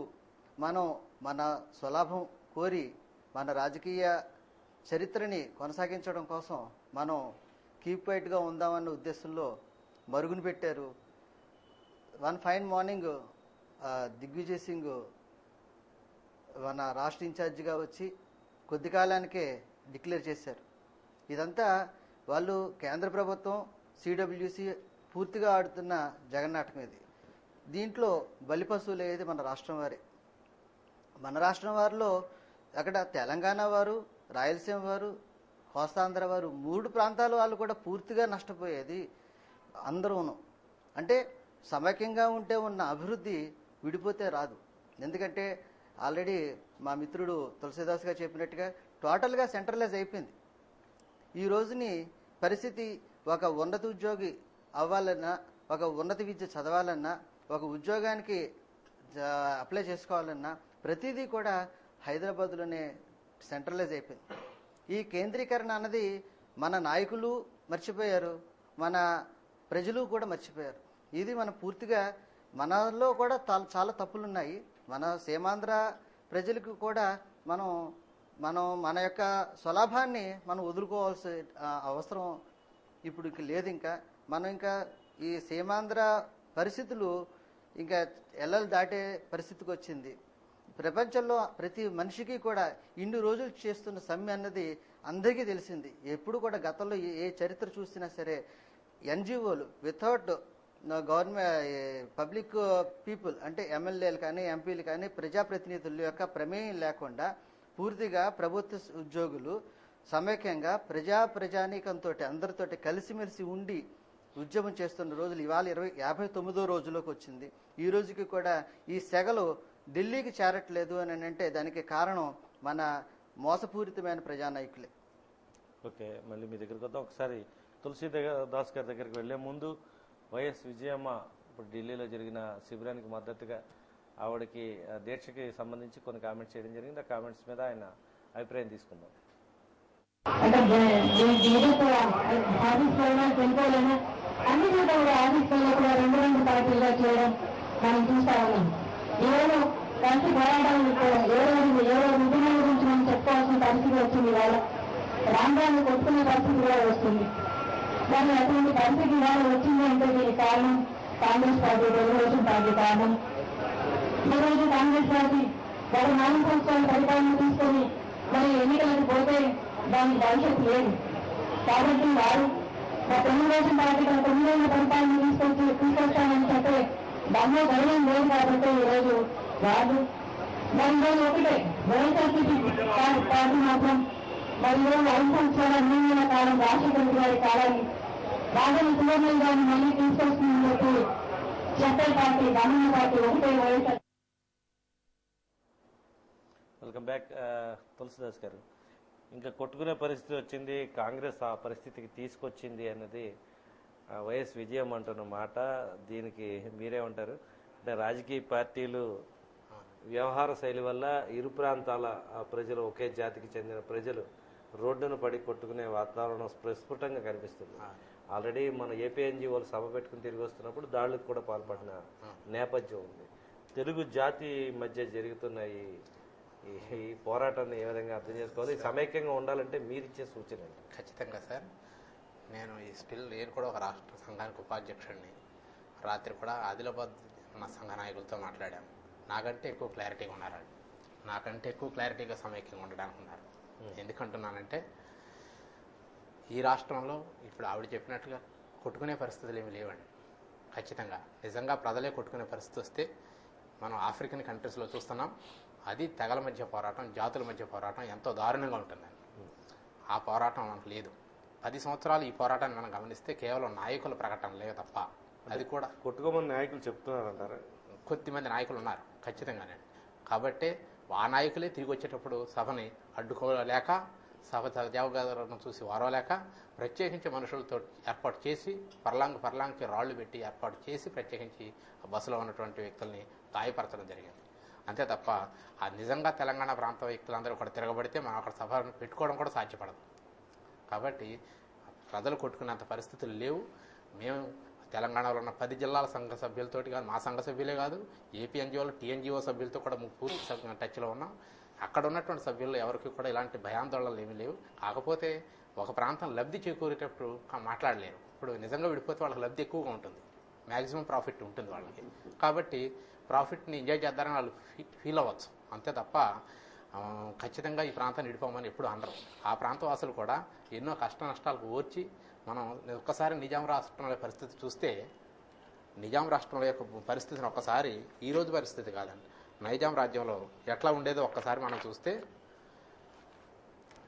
ఏమని చెప్తారంటే, కనీసం మతపరమైన కార్యక్రమాలకు కానీ, ఇంట్లో పెళ్ళిళ్ళకి కానీ, ఫంక్షన్స్ కానీ పర్మిషన్ తీసుకొని పెళ్లి చేసుకోవాలండి.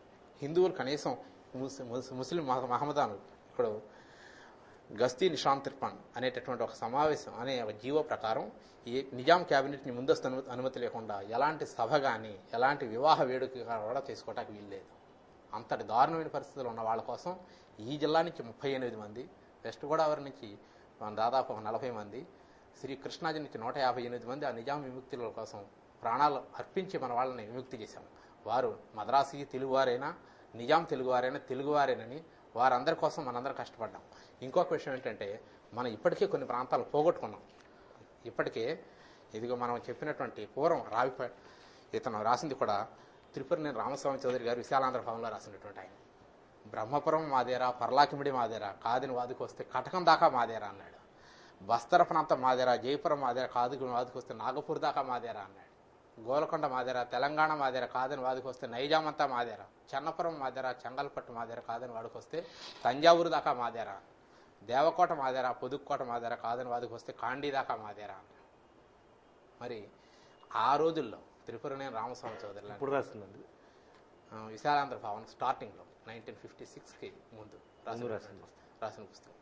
ఈ రోజు కూడా చాలా విచిత్రం ఏంటంటే, మెడ్రాస్ని పోగొట్టుకున్న విచిత్రం కూడా చాలా దారుణమైంది. మద్రాసీలు తమిళ్ మోసం చేసిన తర్వాత సెన్సస్ 1931 సెన్సస్లో కేవలం 1,24,00,000 మంది తెలుగు వాళ్ళు ఉన్నారని చూపించడం. ఆ రోజు ప్రకాశం పంతులు గారు 4 కోట్ల జనాభా ఉన్న మద్రాసులో కాదు 1,34,00,000 అంటే రీసర్వే చేయించకపోవడం వల్ల మన మెడ్రాస్ గవర్నమెంట్ని కోల్పోవాల్సి వచ్చింది.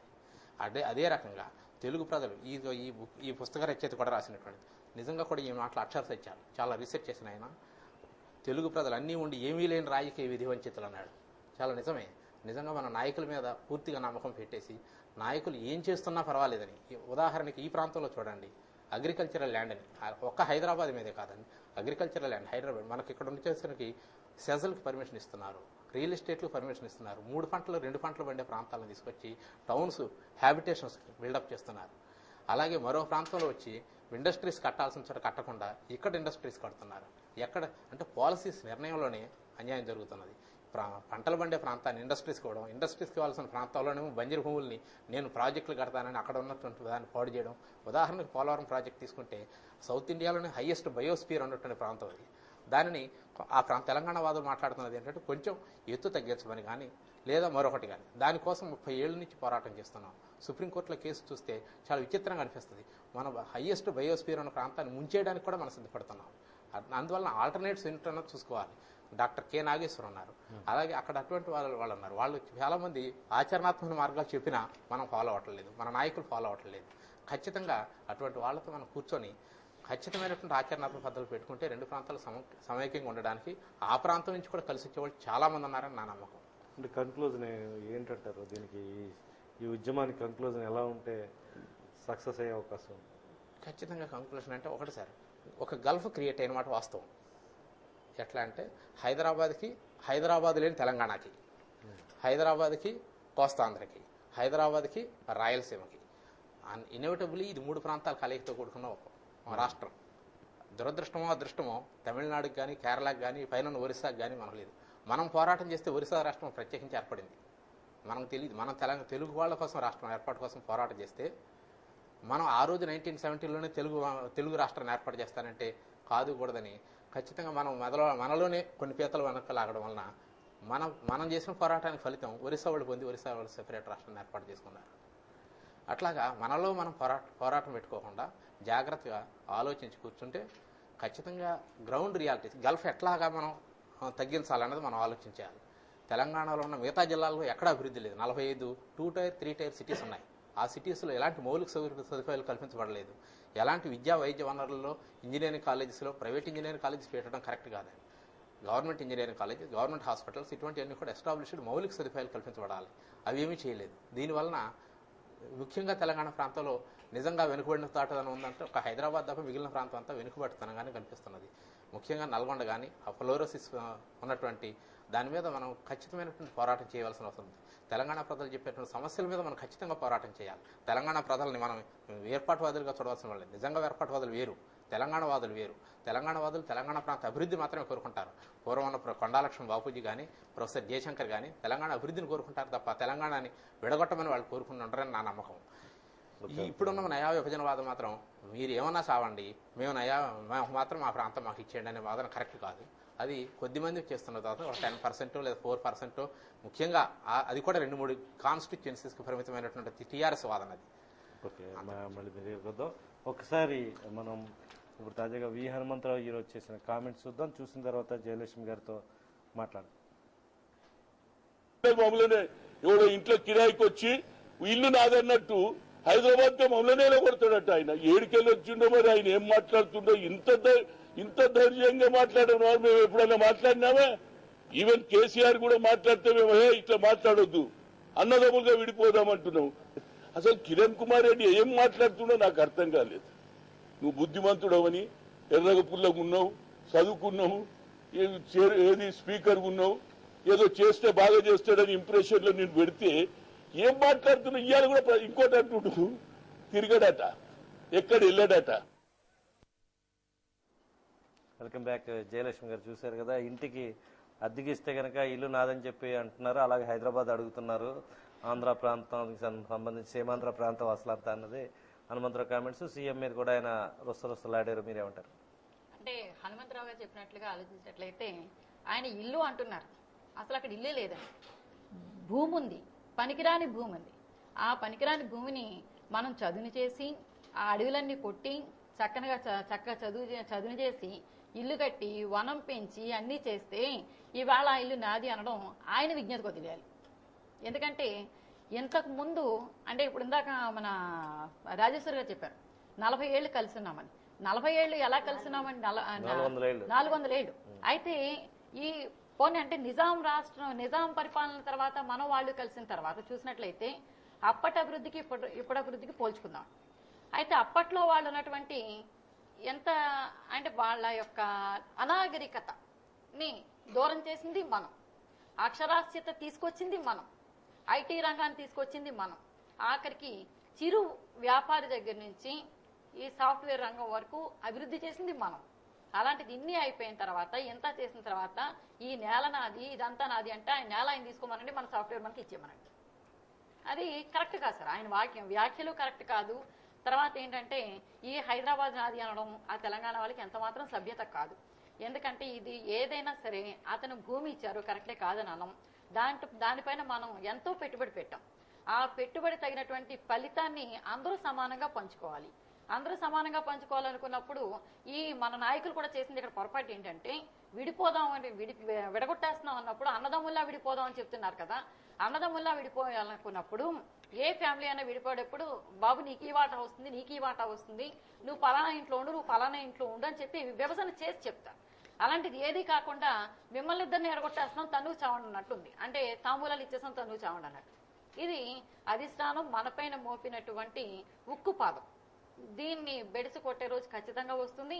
అయితే హైదరాబాద్ కోసం అంటే ఒక హైదరాబాద్ కోసమనే కాదండి, ఇంతవరకు మనం రోజు టీవీ చూస్తూ ఉన్నాము. హైదరాబాద్ మంది కాదు, తెలంగాణ మంది కాదు అంటే మనసులో ఎంత బాధ కలుగుతోంది అంటే మరి ఆ బాధ వాళ్ళకి లేదా అంటే ఖచ్చితంగా ఉంది. ఎందుకంటే నేను హైదరాబాద్లో కొంతకాలం చదువుకున్నాను. అక్కడ ఫ్రెండ్స్తో మాట్లాడినప్పుడు రోజు ఇంచుమించుగా ఒక 10-15 మందితో మాట్లాడుతూ ఉంటాను. కరీంనగర్, నిజామాబాద్, ఆదిలాబాద్ ఈ జిల్లాల వాళ్ళతో మాట్లాడుతూ ఉన్నప్పుడు ఎవరా మీరు విడిపోవాలనుకుంటున్నారా మాతోటి అంటే మాకు ఎటువంటి పరిస్థితి లేదు. అయితే ఇంకొకటండి, ఈ తెలంగాణ ఏర్పడే మునుపు పరిస్థితికి ఇప్పుడు పరిస్థితికి తేడా ఏంటంటే తెలంగాణ ఉద్యమం మొదలు పెట్టేటప్పుడు వాళ్ళు ఏ ఉద్దేశంతో మొదలు పెట్టారన్నది సామాన్య ప్రజానికానికి అర్థం కాలేదు. అప్పుడు సామాన్య ప్రజలందరూ అందులో భాగస్వాములు కాలేదు. వాటి రాజకీయ నాయకులు రాజకీయ ప్రలోభాల కోసం వాళ్ళు ఉద్యమాలు చేశారే తప్ప ఎటువంటి సామాన్య వ్యక్తిని దృష్టిలో పెట్టుకుని కానీ అభివృద్ధి కోసం ఆలోచించి కానీ వాళ్ళు ఎట్టి పరిస్థితులను చేయలేదని 100% అక్కడ జనానికి కూడా తెలుసు, మనకి తెలుసు. అయితే ఇవాళ విభజన ప్రకటన వచ్చిన తర్వాత విభజన జరిగితే మనకు వచ్చేటువంటి ఉద్యోగ అవకాశాలు ఇవన్నీ కూడా ఎక్కువ లబ్ధి మనం పొందుతాం అనేటువంటి ఉద్దేశంతో ఇవాళ వాళ్ళు విభజన మంత్రం జపిస్తున్నారే తప్ప ఈ విభజన మంత్రం పూర్తిగా రాజకీయ తంత్రం. వాళ్ళకి ఎటువంటి పరిస్థితుల్లో కూడా విభజన ఇష్టం లేదు. నిన్నగాక మొన్న కూడా కరీంనగర్లో మా ఫ్రెండ్ ఒక అబ్బాయికి ఫోన్ చేస్తే ఆ అబ్బాయి అదే చెప్తున్నాడు, ఏం లేదక్క మాకు విడిపోవడానికి ఏమి ఇష్టం లేదు, విడిపోతే ఇంకొంచెం పోస్టులు పెరుగుతాయి అంతే తప్ప మాకు ప్రత్యేకించి ఒరిగేది లేదు.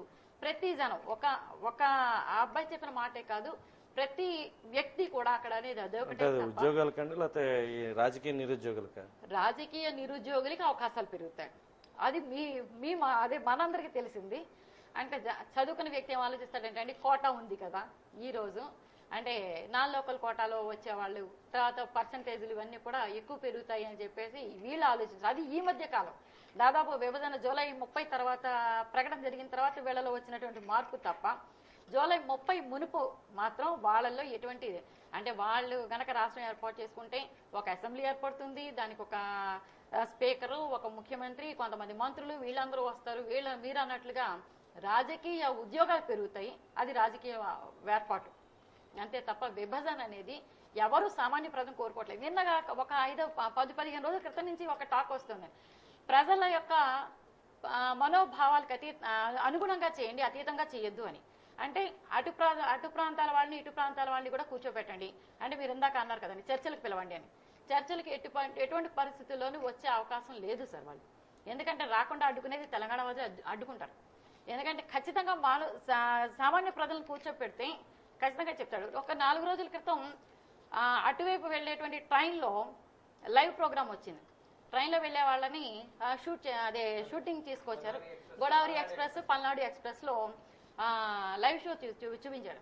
అందులో మీరేం కోరుకుంటున్నారు అని అడిగితే మేమందరూ తెలంగాణకి ఏమి మద్దతు పలకడం లేదని, కలిసి ఉంటే విభజన జరగకుండా ఉంటే అభివృద్ధి అన్ని ప్రాంతాలకి వ్యాప్తి చెందుతుంది, ఎక్కడైతే అభివృద్ధి జరగలేదో అక్కడ అభివృద్ధి చేస్తే బాగుంటుంది అంతే తప్ప విడిపోయి మనం ఇప్పటికప్పుడు అభివృద్ధి చేసుకుందాం అంటే ఇటు నష్టపోతాం అటు నష్టపోతాం కాబట్టి విభజన వద్దనే చెప్తున్నారు.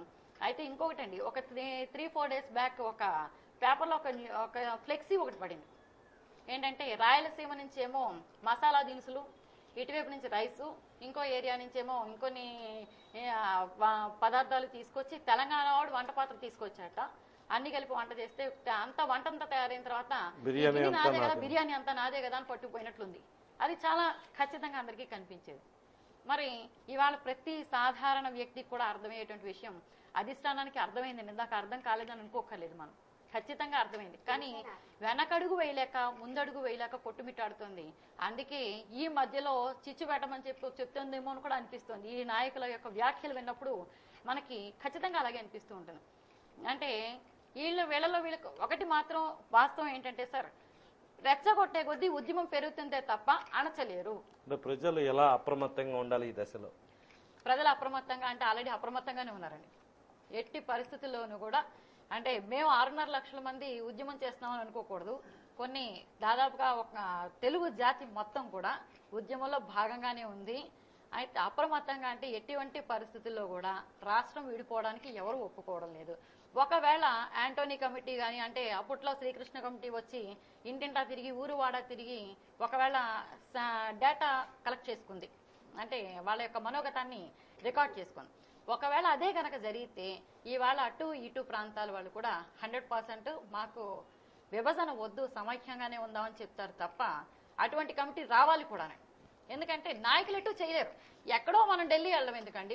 దీని మీద ఆల్రెడీ దిగ్విజయ్ సింగ్ ఇంకో కామెంట్ చేయడం జరిగిందంటే, ఆంటోనీ కమిటీ ఇచ్చిన నివేదిక పరిశీలించిన తర్వాతే నోట్ పెడతామన్న నేత ఆయన మళ్ళీ మాట మార్చి బిల్లు సమయంలో ఆంటోనీ కమిటీ చెప్పే మాటలు వింటాం అని చెప్పి మాట మార్చడానికి కారణం ఏంటి? వాళ్ళు తొందరపాటు నిర్ణయం అండి.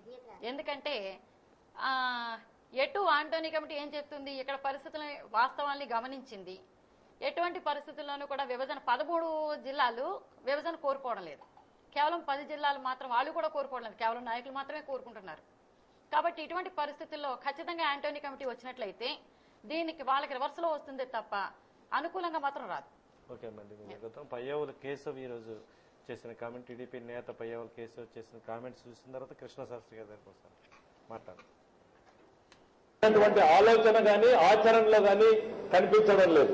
ఆలోచనలన్నీ విభజన ఎంత తొందరగా చేద్దామా, ఆచరణలో కూడా అదే రకంగా ఎట్లా ఈ రాష్ట్రాన్ని విభజన చేద్దామా అనేటువంటి దిశగానే వైఎస్ఆర్ కాంగ్రెస్ పార్టీ ప్రయత్నం చేస్తుంది. నిన్నటికి నిన్న మేము శాసనసభ స్పీకర్ దగ్గరికి వెళ్తాం, మా రాజీనామాలు ఆమోదించుకుంటామని చెప్పి తొడలు కొట్టి రోడ్లెక్కి చెప్పారు. మోకాళ్ల మీద నుంచి మిగిలిన పార్టీల్ని డిమాండ్ చేశారు. ఇవాళ జగన్మోహన్ రెడ్డి గారు కూడా అదే కోరుతున్నారు. అనంటే విభజన ప్రక్రియను మరింత వేగవంతం చేసే దిశగానే వైఎస్ఆర్ కాంగ్రెస్ పార్టీ అడుగులు ఆలోచనలు ఉన్నాయి తప్ప ఈ రాష్ట్రాన్ని సమైక్యంగా ఉంచడానికి ఏ రకమైనటువంటి ఆలోచనలు కానీ పరిష్కారాన్ని కానీ సూచించడం లేదు. వీళ్ళ రాజీనామాలతో ఏ రకంగా రాష్ట్రాన్ని సమైక్యంగా ఉంచాలి అనుకున్నారు అనేటువంటిది కూడా రాష్ట్ర ప్రజలకు సమాధానం చెప్పాల్సినటువంటి అవసరం. Welcome back. కృష్ణశాస్త్రి గారు చూశారు కదా, అంటే పయ్యావుల కేశవ్ వైఎస్ఆర్ పార్టీ టార్గెట్ చేశారు, కాంగ్రెస్ పార్టీని టార్గెట్ చేశారు. తెలుగుదేశం పార్టీకి చెందిన ఇరు ప్రాంతాల నేతలు కూడా ప్రధానంగా ఎవరి పాత్ర వాళ్ళు సమర్థంగా పోషిస్తున్నారు. వాళ్ళ ప్రాంతంలో ఉన్న నాయకులు అక్కడ తెలంగాణకు సంబంధించి తెలుగుదేశం ఎంత కృషి చేసిందని చెప్తున్నారు. ఇక్కడ నాయకులు తమ పార్టీని ఏమీ అనుకోలేక ఇతర పార్టీల మీద బురద జల్లే కార్యక్రమంలో చాలా వేగంగా పావులు కలుపుతున్నారు. మీరు ఏ విధంగా అర్థం చేసుకుంటారు ఈ ఎపిసోడ్ మొత్తం?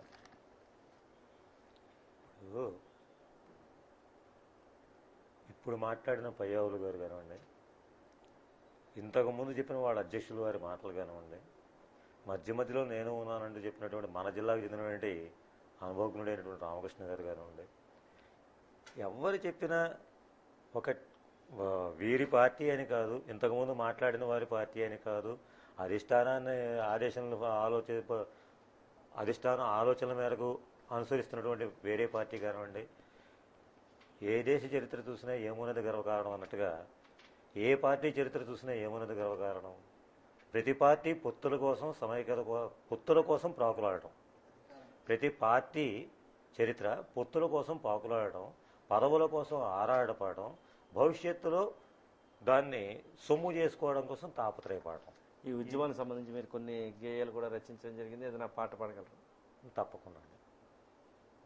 ఇప్పుడు ప్రస్తుత నేపథ్యంలో ఇందాక నేను చెప్పినట్టుగానే మన రాజకీయ నాయకులందరూ కూడా పరిస్థితి కూడా ఎలా ఉందంటే, సంక్రాంతి పండుగను ఒకసారి గుర్తుకు తెస్తున్నాయండి. అదే ఇప్పుడు నేను చెప్పదలుచుకున్నాను. కదలి రండి తెలుగు యోధులారా, కదలి రండి తెలుగు యోధులారా, గళం గళం కలుపుకుంటూ కదం తొక్కి నడుచుకుంటూ, గళం గళం కలుపుకుంటూ కదం తొక్కి నడుచుకుంటూ, స్వార్థపరుల పీచమణత జాతి భవిత తలచుకుంటూ, స్వార్థపరుల పీచమణత జాతి భవిత తలచుకుంటూ, కదలి రండి తెలుగు యోధులారా, అమరజీవి వారసులై టంగుటూరి అనుచరులై, అమరజీవి వారసులై టంగుటూరి అనుచరులై, దాయాదుల దుమ్ము తులుప తెలుగువారి తెగువ తెలుప, దాయాదుల దుమ్ము దులప తెలుగువారి తెగువ తెలుప, కదలి రండి తెలుగు యోధులారా, భరతావని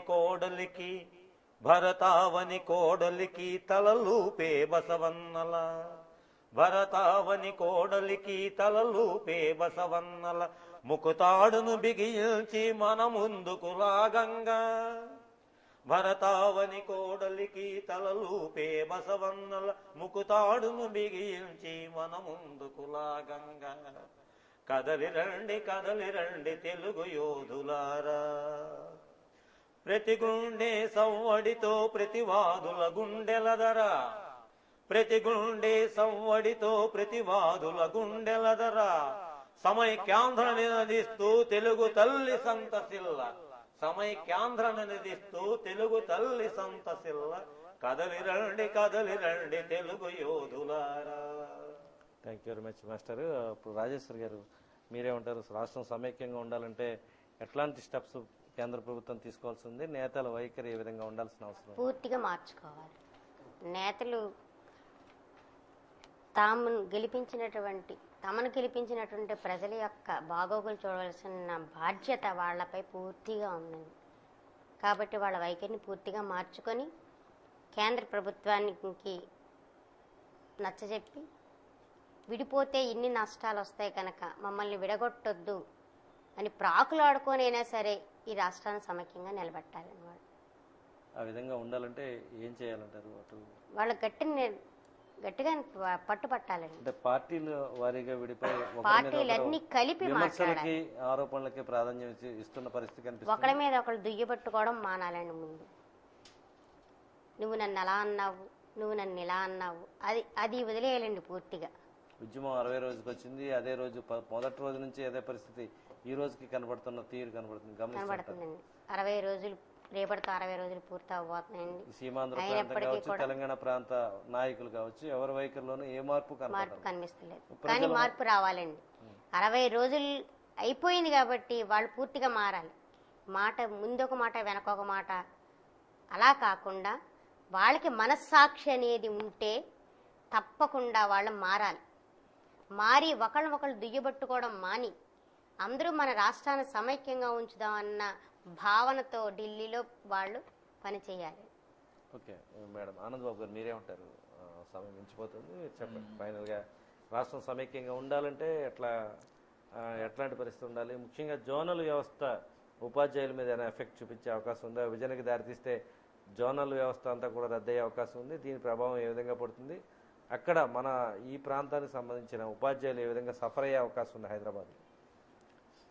ఆర్టికల్ 371D ప్రకారం 1972లో ఈ ఆంధ్రప్రదేశ్ ఏర్పడుతున్న సందర్భంలో రాష్ట్రపతి ఉత్తర్వుల ప్రకారం ఒక స్పెషల్గా 14 రాష్ట్రాలకు మాత్రమే ప్రత్యేక రక్షణ ఏర్పడింది.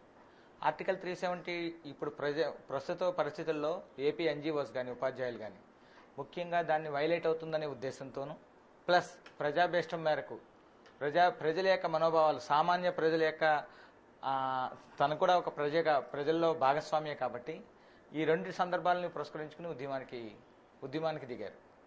ఈ దిగిన తర్వాత యాక్చువల్గా 371D ఖచ్చితంగా రాష్ట్రపతి ఎప్పుడైతే విభజన జరుగుతుందో ఖచ్చితంగా ఆర్టికల్ 371D ఖచ్చితంగా అక్కడితో దాని యొక్క ప్రతిపత్తి కోల్పోయినట్టే. అలాంటి పరిస్థితిలో తిరిగి ఇప్పుడున్న ఉపాధ్యాయులు కానీ ఉద్యోగులు కానీ యొక్క పరిస్థితి భద్రత పోతుందనే అనుమానంతో చాలా ఇబ్బందికరమైన పరిస్థితిలో తదనంతరం ఏర్పడే 2 రాష్ట్రాల్లోనూ ఆ వ్యవస్థలు ఏర్పాటు చేస్తారా లేదా? అప్పుడున్న దాని ప్రకారం 3 జిల్లాలను ఒక జోన్గా ఏర్పాటు చేసి 6 జోన్లు ఏర్పాటు చేసి హైదరాబాద్ని ఫ్రీ జోన్గా ఏర్పాటు చేసి ఫ్రీ జోన్లో మొత్తం ఈ ఆంధ్రప్రదేశ్లో ఉన్న సర్వీస్ కమిషన్ అన్ని ఏపీపీఎస్సీకి సంబంధించిన అన్నింటి పోస్టులని అక్కడ కీలకమైన హెచ్ఓడి పోస్టులు, హెడ్ ఆఫ్ ద డిపార్ట్మెంట్ పోస్టులన్నీ ఇక్కడ ఏర్పాటు చేయబడ్డాయి. స్టేట్ క్యాడర్ అని, జోనల్ క్యాడర్ అని, లోకల్ క్యాడర్ అని, డిస్ట్రిక్ట్ యూనిట్లుగా ఏర్పాటు చేసి రకరకాల క్లాస్ 4, క్లాస్ 3 ఈ రకమైన గ్రేడేషన్ ఇచ్చి ఏర్పాటు చేశారు. కానీ ఖచ్చితంగా ఈ రాజకీయ కుట్రలో సమిధులవ్వాల్సిన పరిస్థితి ఉద్యోగులకు ఏర్పడింది కాబట్టి చివరి నిమిషం వరకు ప్రాణం పోయేదాకా పోరాడదామనే ఉద్దేశంతోనే డిసైడ్ అయ్యి ఈ దానికి అన్నింటికి ముఖ్యమైన కారణం ఆర్టికల్ 371. వీటి గురించి కానీ కనీసం ఈవెన్ రాష్ట్ర రాజధానే విభజన తర్వాత ఆలోచిద్దాం, ఎలక్షన్లు అయిన తర్వాత ఎంత దారుణమైన విషయాలంటే అస్సలు అర్థం కాదు. ఇంకా అలాంటప్పుడు ఉద్యోగులు ఉపాధ్యాయుల పరిస్థితిని పట్టించుకునేవాళ్ళు నాదుడే లేడు.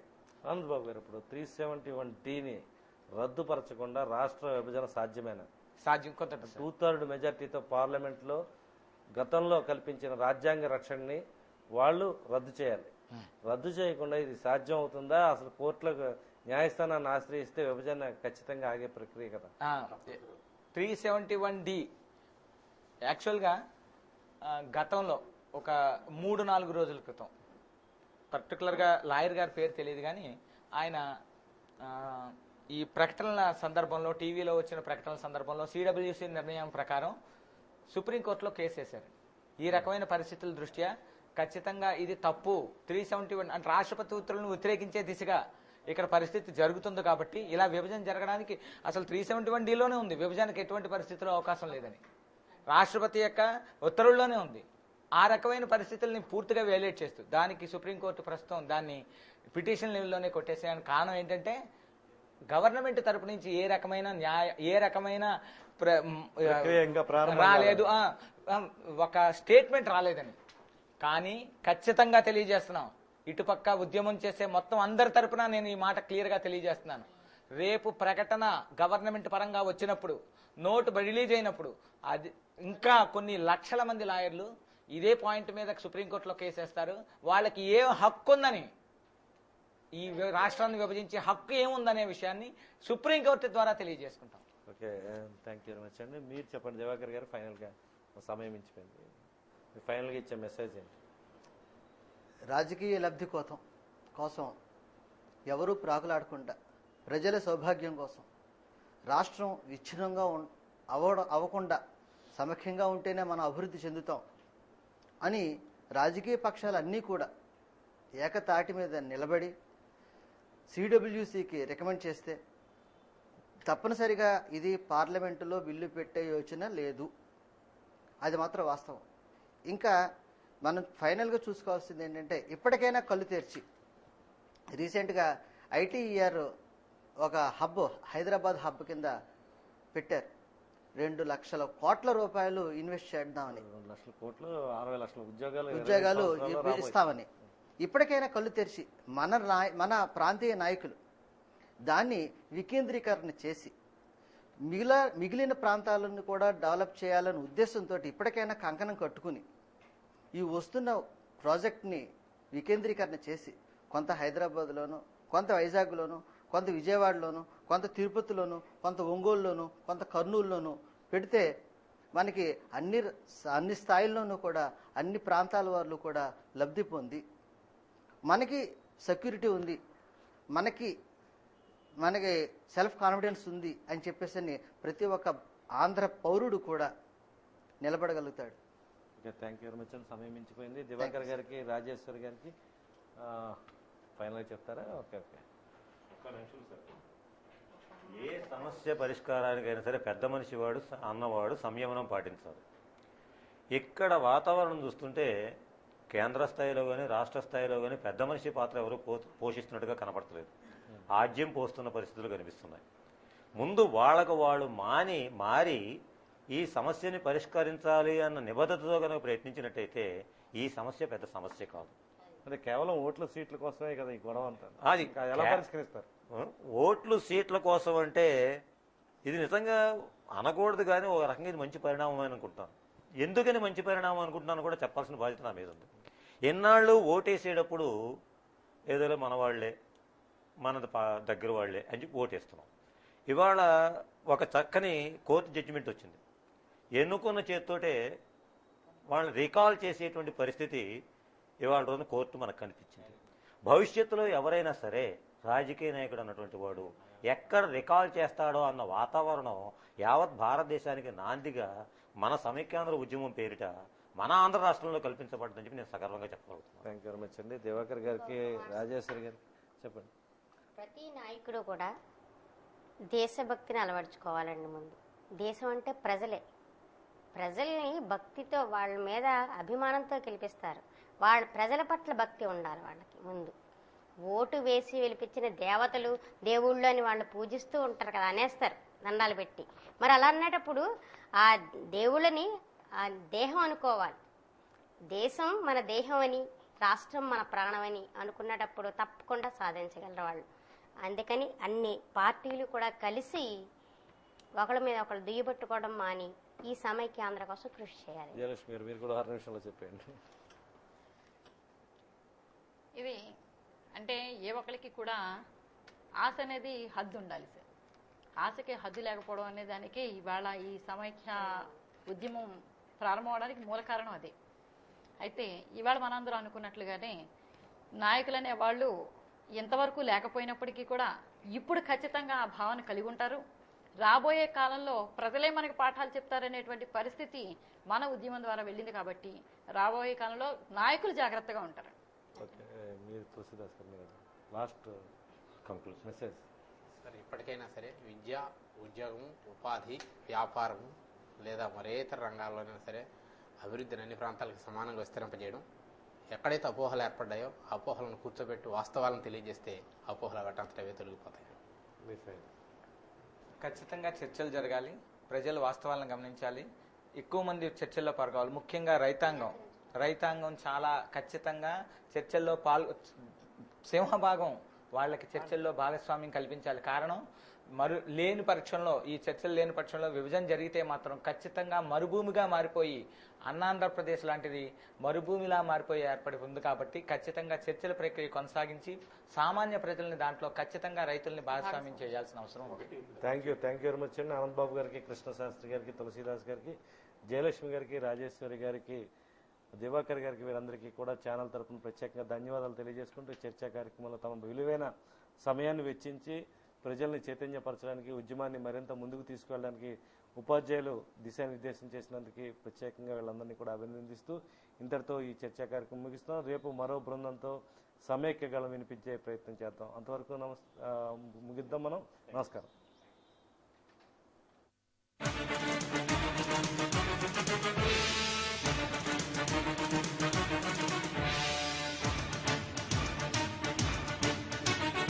ఓయి తెలుగువాడ పదాది వెలుగువాడ మన కలల పసిడి మేడ పగదింటి నడుమగోడ.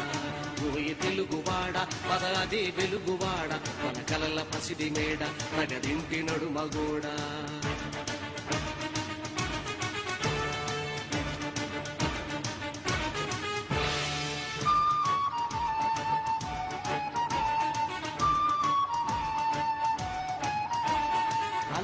కష్టాలెన్నో ఓర్చి ఓర్చి గుండె మండి కినుకరేచి, అన్న కష్టాలెన్నో ఓర్చి ఓర్చి గుండె మండి కినుకరేచి, సత్యాగ్రహణం చేసి ఒక తండ్రిని ధారపోసి దాయాదుల వెన్ను వంచి సొంత గడ్డ సమార్జించి తెలుగు జాతి పరుగు పెంచి సమైక్యతను నిర్వచించి ఇప్పుడు రాష్ట్రపటం చించి చించి ఏమున్నది ఏమున్నది ఏమున్నది ఏమున్నది.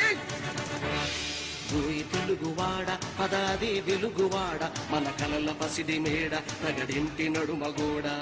ఓయి తెలుగువాడ పదాది వెలుగువాడ మన కలల పసిడి మేడ ప్రగడింటి నడుమగోడ.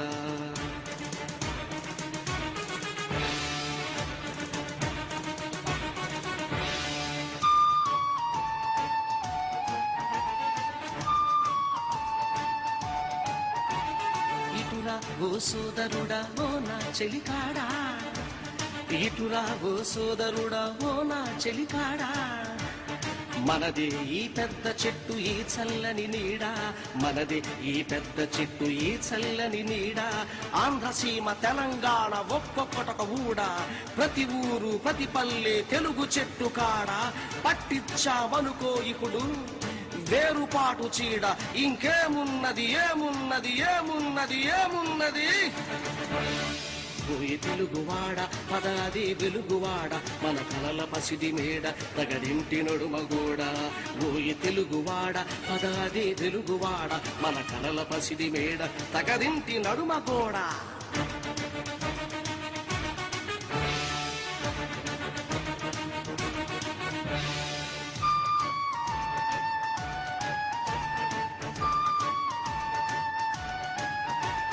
జాతి మహాయాత్ర ఇలా సాగే పోవాలి గాని, జాతి మహాయాత్ర ఇలా సాగే పోవాలి గాని, నడుమన మన అడుగులు తడబడిపోతే నడకలలో వడిపోతే మనకు చెడిపోతే గొంతుల శృతి విడిపోతే కలయిక సందడిపోతే ఒక స్నేహపు ముడిపోతే గడిపోతే ఏమున్నది ఏమున్నది ఏమున్నది ఏమున్నది. ఓయి తెలుగువాడా ఓయి తెలుగువాడ పదది వెలుగువాడ మన కలల పసిడి మేడ ప్రగతింటి నడుమగోడ ఓయి తెలుగువాడ పదది వెలుగువాడ మన కలల పసిడి మేడ ప్రగతింటి నడుమగోడ ఓయి తెలుగువాడ ఓయి తెలుగువాడ ఓయి తెలుగువాడ తగదింటి నడుమ